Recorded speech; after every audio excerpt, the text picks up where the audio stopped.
Let's break down what's happening at the Capitol with Mike Leon. He's our contributor and the Director of Policy and Strategy at the Free and Equal Elections Foundation, as well as the host of the Can We Please Talk News Commentary podcast.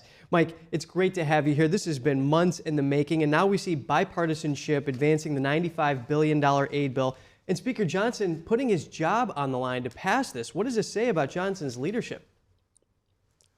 Well, Kev, good to see you as always, my buddy. I was saying this yesterday on our episode as we were recording for this, that Speaker Johnson, I got to give him a lot of kudos for this, because not only is Marjorie Taylor Greene being vocal about potentially filing this motion, we saw Representative Thomas Massey on the Capitol steps saying that Speaker Johnson should resign. I think recently Representative Paul Gosar is joining them in that. And I think Speaker Johnson played chicken with this faction of folks on the conservative side and far right leaning side that are, really being obstructionists about this, because Speaker Johnson even mentioned this last week. He said that, this is impacting his family. He doesn't want his son, who's now at the Naval Academies, one of the service academies, to potentially fight in this war. And to be able to pass this package to give Ukraine the funding that it needs, $60 billion of this aid is going to go to them for weapons to fight Russia in this battle. That means we won't have to put troops on the ground in Ukraine fighting Russia. And he made it a personal issue. And I thought he did a great job last week kind of explaining that to the members of the conference. And he put his job on the line. So you got to give him credit, like Mike McCall said there in the package before I came on. And if this aid bill becomes law, it could mean Patriot missile systems for Ukraine and also more artillery shells as they're kind of running out there. And Russia has taken advantage of the lapse to launch more offensive here. And I will point out that there was another congressman, Michael McCall. He was saying that Johnson went through a transformation and that he showed courage and he put the nation above himself and all this. With this aid bill likely to become law, is it going to have a big impact on the war in Ukraine, the $60 billion going there?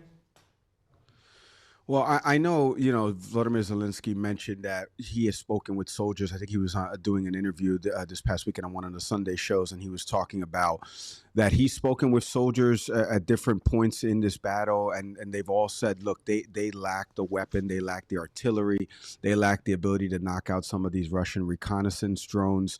So this will help in that funding process of getting them the weapons that they need. And again, back to the broader point that, conservatives and Democrats should all be aligned on. And President Trump ran on this. President Biden did it with the Afghanistan withdrawal. He botched it. But it was about not fighting new wars and not putting American soldiers' lives at risk from a ground infantry troop perspective and sending them out to these conflicts.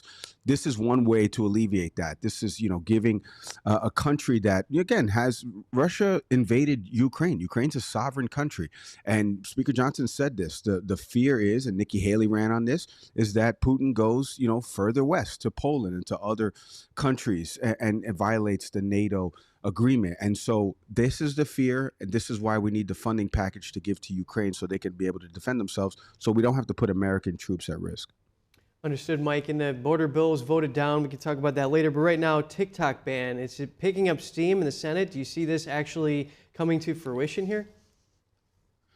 This is the second instance of this TikTok bill. I've spoken with a couple members in the House. It failed the first time in the Senate. We'll see if the Senate's going to take it up. I know Senator Chuck Schumer mentioned that he's going to meet back with members of his conference as well on this bill. I mean, this bill calls for a shorter time frame for ByteDance to divest or sell off, the company, and it allows an extra 3 months if they're under agreement.